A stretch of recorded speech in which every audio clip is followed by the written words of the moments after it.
Hello, BookTube. Well, it's the end of January, so all over BookTube, people are doing their February TBRs, and I like to do the same thing, only with a slight variation, because I can't sit here and show you all the books that I'm going to read in February. So instead, I want to do a TBR BY, to be read by you, where I make 10 recommendations for books that are coming out in February that I want to make sure to sort of lodge in the back of your mind if their description sounds interesting to you. And the first one, I'm trying to do them on the yoga book, and I'm trying to get it to behave itself to show you pictures. That hasn't worked terrifically well so far. You would be amazed at how much fighting it takes to get the yoga book to do something as simple as show you a picture. It's not a MacBook or an iPad by any means, but I've discovered a way that I think will work. It takes about 10 commands, but as long as it shows you what I want. So the first one is science fiction fantasy. It's a debut story collection that really impressed me. A lot of the stuff in here is really good. Frida, behave yourself. I need you to behave yourself. There you go. And it's The Sea Beast Takes a Lover and Other Stories by Michael Andreasen. That's not particularly good visual, is it? And especially since we agreed the other day that you don't need visuals at all. But no matter how I manage to do these TBRBYs, the visual part is never good. But I want to show you the covers. Some of them are quite striking. This one isn't, but some of them are. But anyway, the story collections, they're always precocious. They always have huge strengths and huge weaknesses. At least you hope they'll have huge strengths. And this one does. It's quite good. If you like sort of the magical realism strain of fantasy, then a lot of these you will really like. Now I have to do. There are 10 steps to get out of this picture and get into the next one. But for the next one, we're going to do a couple of histories. Great big histories. There are a couple of histories coming out in February that are quite ambitious, 1,000 pages. And you don't have to, of course, read 1,000 pages to read a book of history, but these two are really good, so I thought I would recommend them both. Starting with A.G. Hopkins. This is American Empire, A Global History, which, when I first read about it and I started to read the book itself, I started to think that's exclusively what it would be about. It would be about America's empire, which, is a bit of an odd thing anyway. If you were to ask most Americans, even a lot of well-read Americans, has America ever been an imperial power? They'd say no. It's been an odd categorical thing in the last 170 years of American history. And I thought at first when I started reading this book that that's what it would be about, but it actually ends up being a lot more than that. This is the reason this is 1,000 pages long. Is I really shouldn't keep showing it, should I? Because the visual is actually ugly. That's actually ugly. You can barely see it.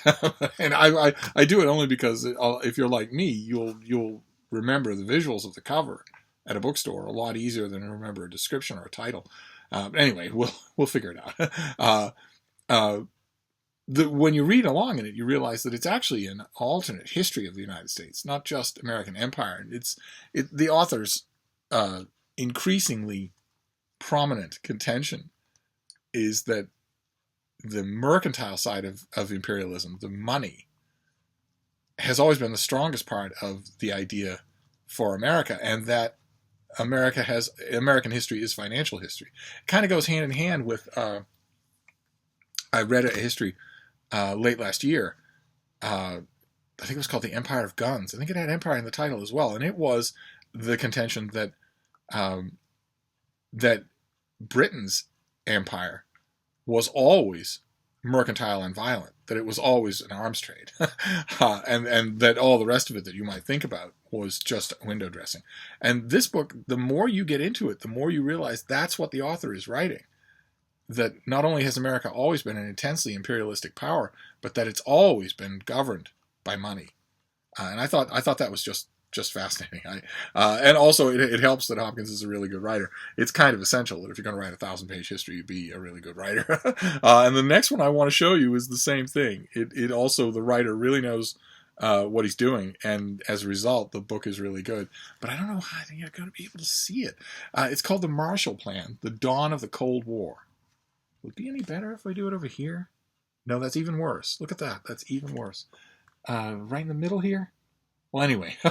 Anyway, it's The Marshall Plan by Benn Steil, the dawn of the Cold War, which is, again, it's 1,000 pages long. It's really big, and it shifts its focus, or at least what I thought would be its focus. I thought, despite the subtitle, I thought the book would be largely about the Marshall Plan, this enormous, unprecedented aid reconstruction in the immediate aftermath of World War II. But no, the author steadily broadens the whole idea. I mean, it is that. It's a great history of the Marshall Plan's had great histories, but this is a great history of that.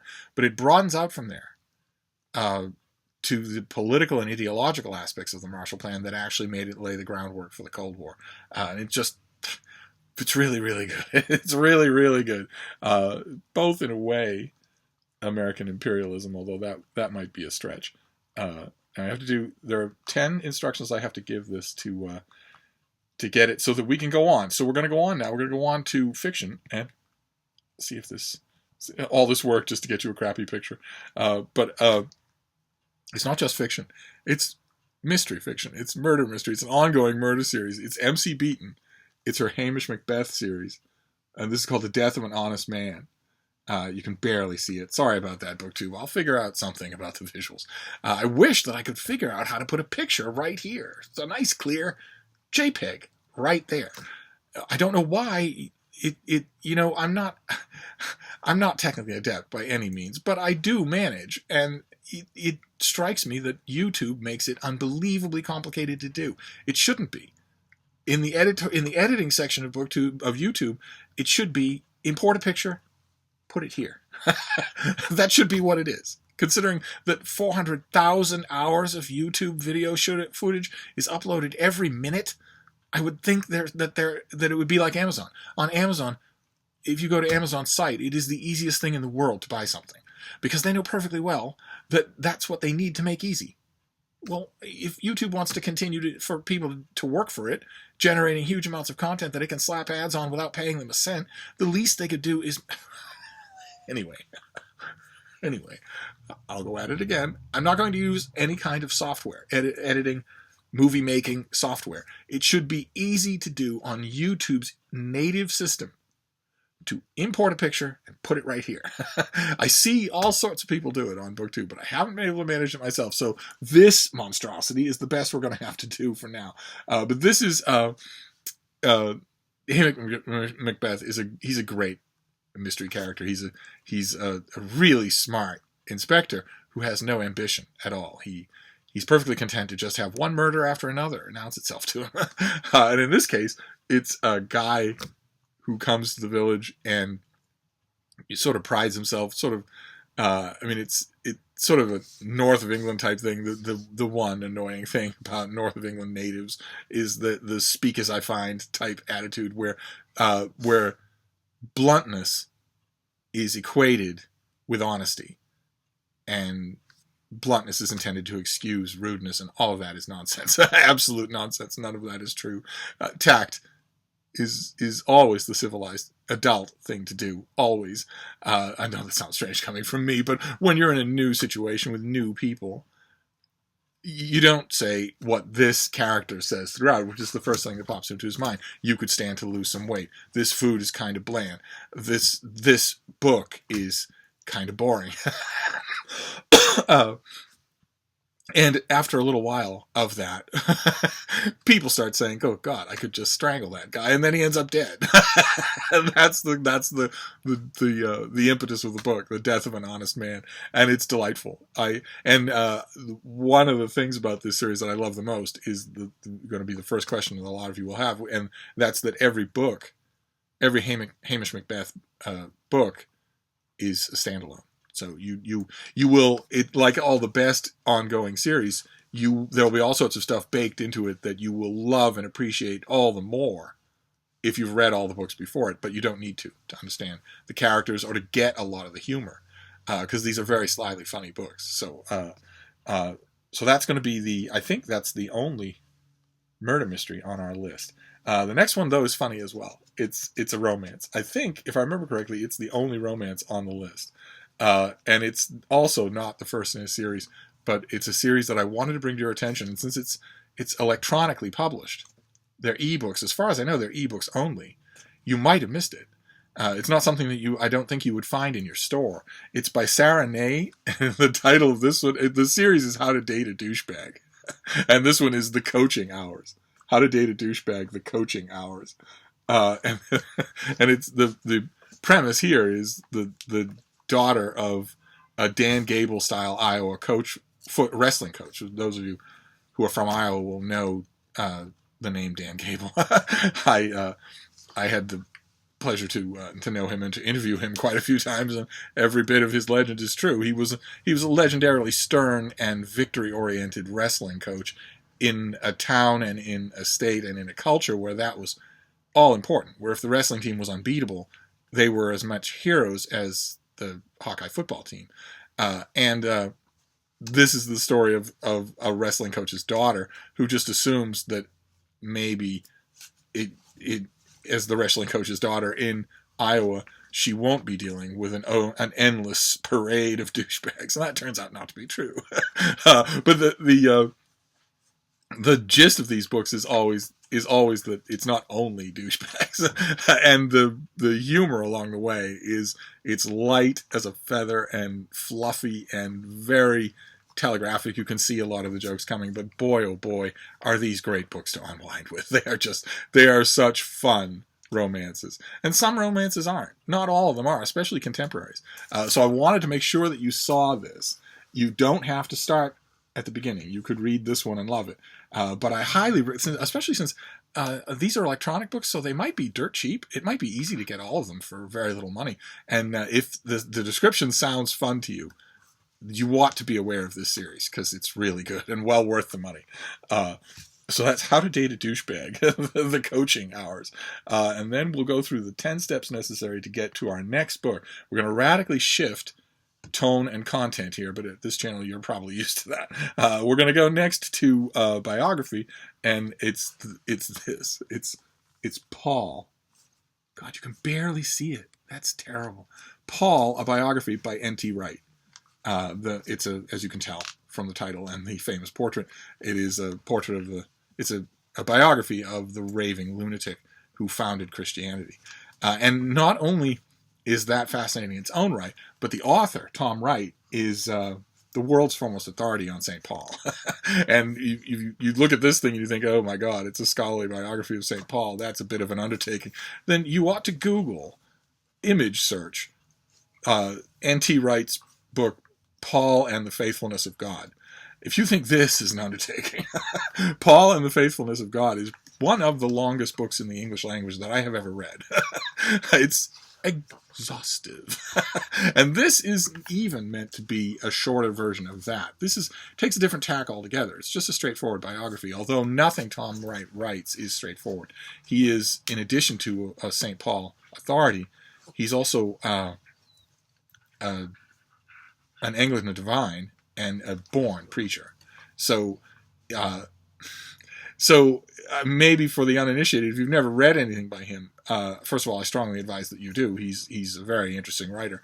But this is not going to be the kind of St. Paul biography that I don't even know how to put it. There is a good element of rhetorical persuasion involved here as well as biography. Because, of course, a straight-up biography of St. Paul would be 4 pages long. And that's a weird thing to say, but in the context of somebody who has written a book that was 1,400 pages long. But still, when it comes to a biography of Paul, you're not just going to have the 50 facts that we know or can guess, or that might be right. You're also going to have tons and tons of textual analysis. And that's as it should be. And it's done really well in this book. This is much more, of course, it's much more accessible than Paul and the Faithfulness of God. But it's also much more accessible just in general, not just as a shorter version of an unbelievably long work, but as a biographical and also a philosophical introduction to an extremely important figure in many ways, more important than Jesus Christ himself. Especially since, as becomes obvious when you study Paul doesn't need Jesus. Unlike all the other original Christian writers, his Jesus could easily be just a character of his own imagination. He's largely building things from the ground up himself. It's fascinating. It doesn't have a strict parallel in any other major religion. And all of that is touched on in this book, so I highly recommend it. And in case you're wondering, the reason I'm wavering back and forth is because I have a puppy attached to my right leg who's trying to make me an amputee.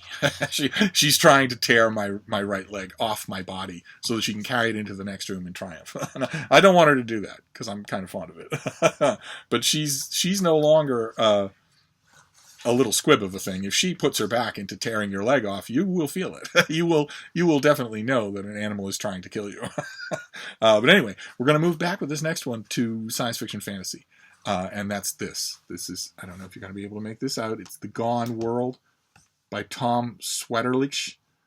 And it is, it's got you can't tell from this horrible visual. It's got a kind of evocative cover. And it's a very evocative story. It's a very smart take on time travel.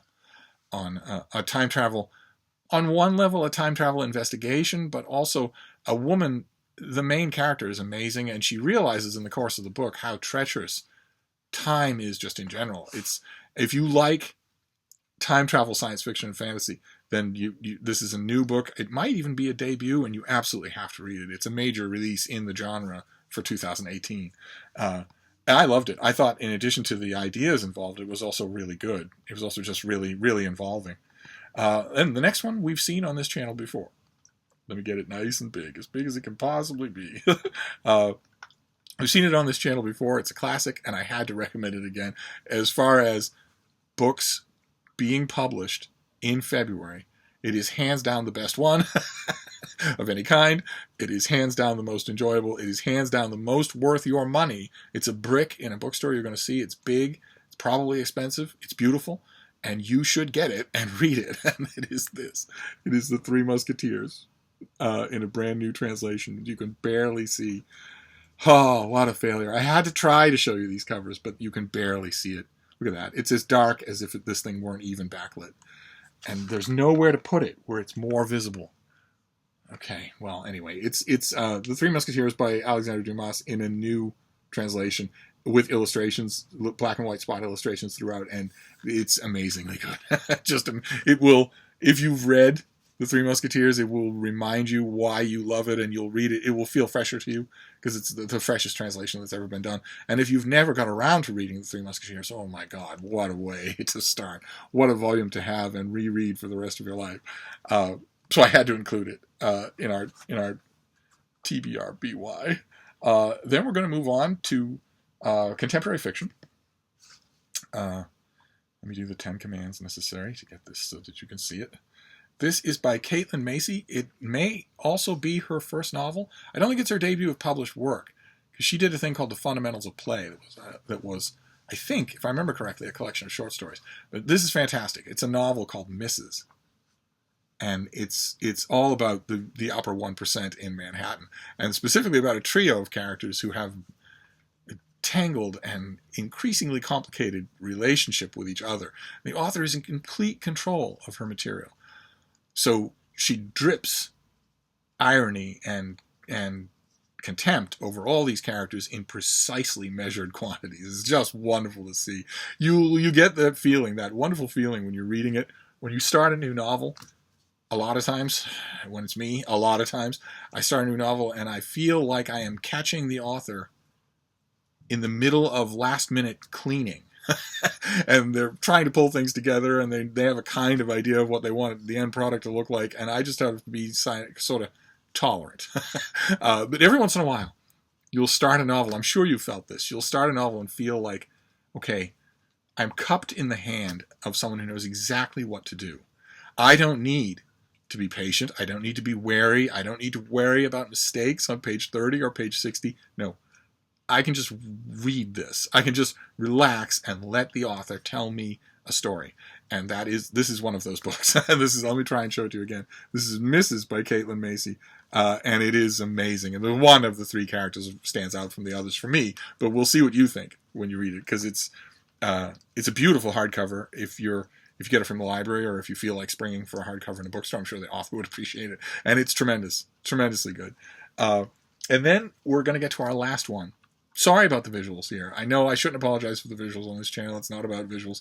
But I really, if I'm going to film here, and it's not just here, it's anywhere. The visuals are always crappy. I really need to figure out how to put pictures on videos. It cannot be the Manhattan Project. It has to be possible to do. I see booktubers, or not booktubers, I see YouTubers do it, who don't have two brain cells to rub together. So if they can do it, I can do it. But that's a rant for another time. We're going to get to our last book here. It's a children's book, and it is charming. It is utterly delightful. I highly recommend, unlike with the rest of these books where the library is just fine, or a nice cheap online download, I highly recommend that you buy the book. I would love it if the author knew that this was hitting a chord, but it's not for everybody. It's not a children's book for everybody, because it's not particularly happy. Let me see if I can go through the 10 commands necessary to get you. This is by Cori Doerrfeld, and it is The Rabbit Listened. It's about a young kid who has a problem, and all the young kid wants is to talk about it. But every animal that the young kid encounters has its own idea. A bird wants to tell him wants to tell the child what the child should do. A dog wants to play. A cat is indifferent. All the way down the line. But when the child gets to the rabbit, all the rabbit does is listen, which is just what the child needs. And I thought it's incredibly charming and smart as a book. It's just what a kid would need to read if they're at an age where they're starting to have internal problems and maybe not wondering what that is or what to do about it. And it's also a healthy reminder for parents and caregivers that sometimes silent listening is the way to go and just the right thing to do. My only problem with it, of course you're going to see this coming a mile away, is that rabbits, despite the size of their ears, aren't particularly good listeners. They're kind of dumb. And I would cite as evidence of the fact that maybe we're picking the wrong animal here, that in interviews in her press materials, the author is perfectly happy to admit that the idea for the book came to her while she was walking her dog. And of course, as you dog walkers out there will know, she wasn't just walking her dog. While she was walking her dog, she was talking with her dog. And her dog was listening. So, the dog listened would have been nice, but the rabbit listened allows her to avoid the minefield of picking a side, dog versus cat, which probably any sane person would want to do. And there you go. That is February TBR BY for 2018. Sorry about the visuals, but the books I wholeheartedly recommend, and I'll list them all down below. So that now that you've seen a vague, dim, dark hint of what they look like, you can look them up on your own. But in the meantime, I'm going to go, and I will see you soon. Thank you, BookTube.